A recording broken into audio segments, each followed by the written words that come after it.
There's good reason Miami's former mayor earned the nickname Crazy Joe Carollo. So when voters elected him to the city commission once again last fall, it's no surprise he brought that gravitational mass of insanity back to Dinwiddie.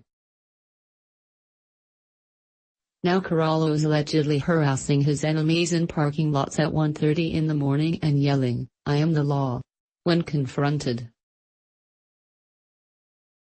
Good job, everyone. Bill Fuller, who owns Ball and Chain in Little Havana, accused the commissioner of that extremely Carollo-style harassment in a complaint filed with the Miami-Dade County Commission on Ethics and Public Trust in March, according to documents obtained by New Times. Fuller withdrew the complaint earlier this month, but only because he says he has more evidence and might pursue a criminal case instead. The club owner's previously unreported allegations are startling. He told the Ethics Commission that Carollo repeatedly used city code enforcement employees to file bogus violations against Fuller's properties, and even tried to shut down Fuller's company Christmas party last year by falsely claiming the business owner was handing out illegal drugs. Fuller also alleges Carollo personally staked out his properties late at night while running some kind of personal investigation.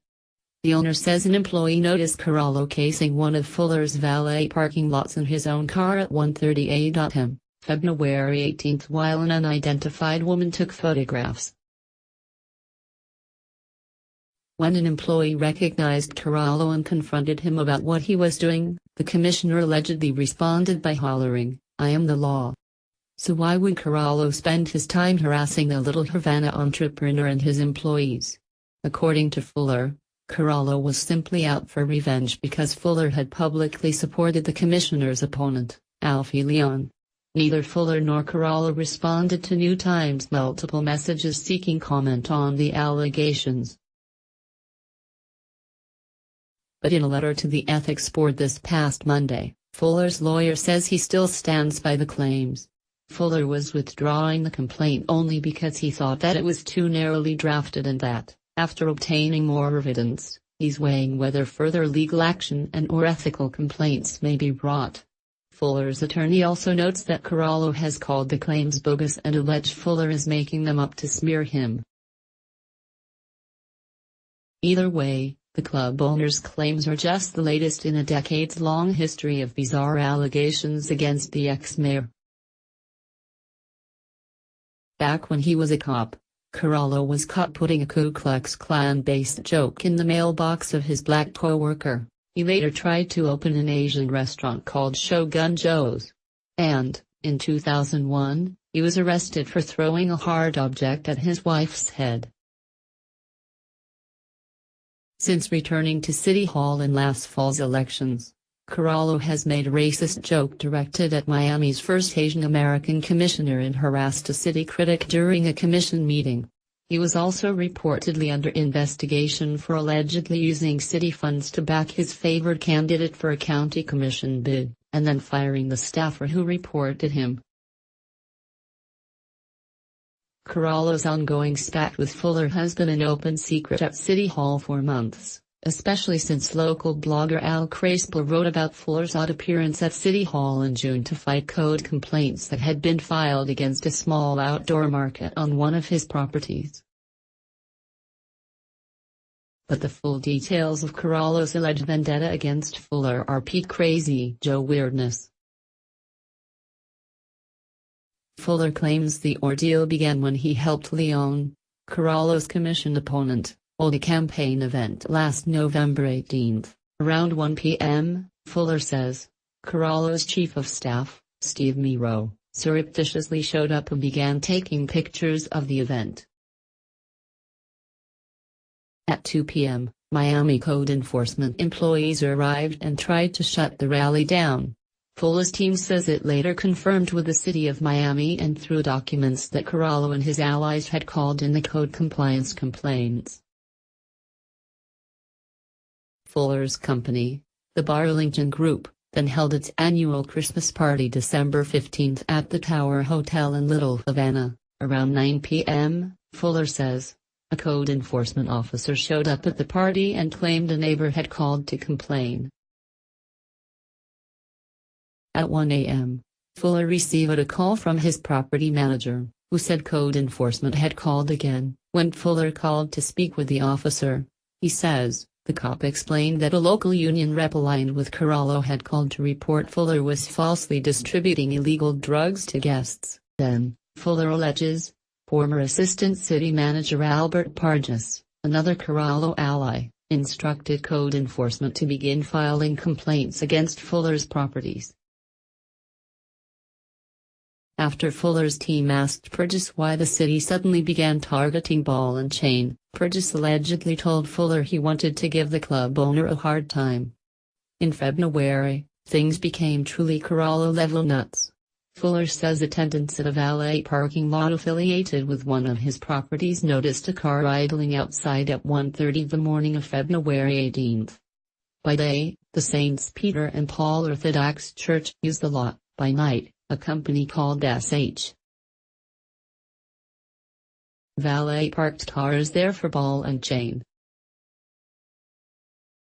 An attendant eventually asked a woman sitting inside the car what they were doing, and the woman allegedly responded by stating they were there to see the priest in the pre-dawn night. The attendant then noticed that the pair never exited the car to enter the church.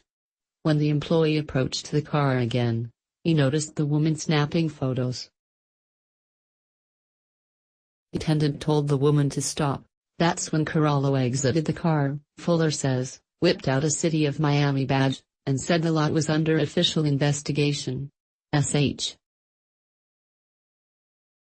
Valet's owner then came out to speak with Carollo and asked the commissioner what the heck he was doing, prompting Carollo's exclamation that he was the law. The commissioner also allegedly told S.H. Valet's owner that he was upset the company was working for a millionaire like Fuller. SH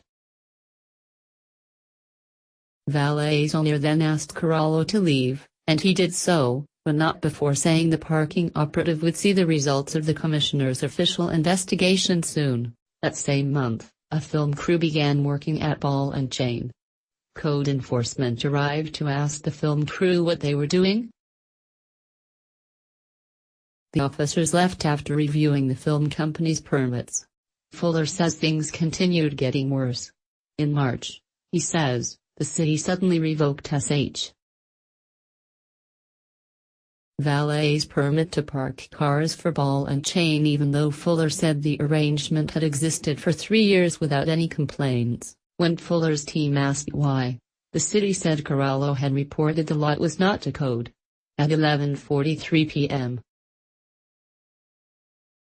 that day, Fuller says, Carollo got in a car and followed an S.H. Valet employee outside Ball and Chain as the employee moved cars from the church lot to a new storage lot.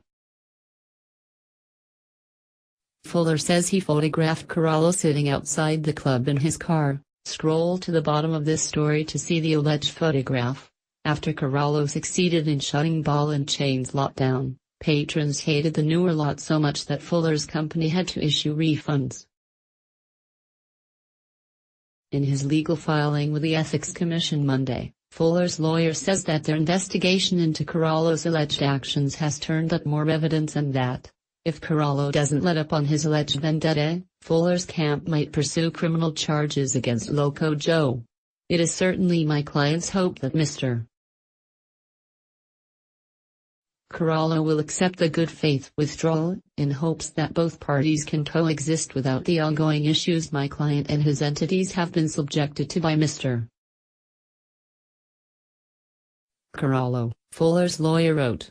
Here's the rest of Fuller's legal response to the Ethics Commission. Please be advised that the undersigned represents the claimant, Mr. Bill Fuller, in this matter. Mr. Fuller adamantly opposes request for legal fees, costs and imposition of fine and strongly disagrees with Mr. Carollo's assertion that the complaint was frivolous. As you're aware, Mr. Fuller filed his complaint on or about March 14, 2018. In accordance with Rule 4.2 of the Rules of the Miami-Dade Commission on Ethics, the complaint was reviewed by General Counsel and deemed legally sufficient. Based on that determination, an investigation into the claims against Mr. Carollo was opened. At no time during this period did Mr. Carollo make any allegations that this complaint was frivolous or groundless. Despite having seen all of the allegations in the complaint, it was not until Mr. Fuller attempted, in good faith, to withdraw the complaint, over 5 months later, that Mr. Carollo decided to allege that Mr. Fuller's claims were frivolous and groundless. Mr. Carollo, through his excessive indignation, attempts to assert that Mr. Fuller is withdrawing his complaint because he has submitted false claims. Mr. Carollo alleges that Mr. Fuller has made numerous false statements that do not state a good faith basis for claiming a violation. However, Mr. Carollo does not supply any proof that Mr. Fuller has made materially false statements, but rather makes conclusory statements that simply counter the allegations. At no point has Mr. Carollo sat for a deposition or questioning, nor has he produced any evidence demonstrating the claims to be materially false, either during the investigation or with this request, to allege that this complaint is frivolous and groundless 5 months after it has been filed, and with Mr. Carollo failing to sit for a deposition or any formal questioning, is both simply ridiculous and extremely telling. In truth, Mr. Fuller is making a good faith attempt to withdraw his complaint, not because the allegations are untrue, but because the complaint itself was too narrowly drafted.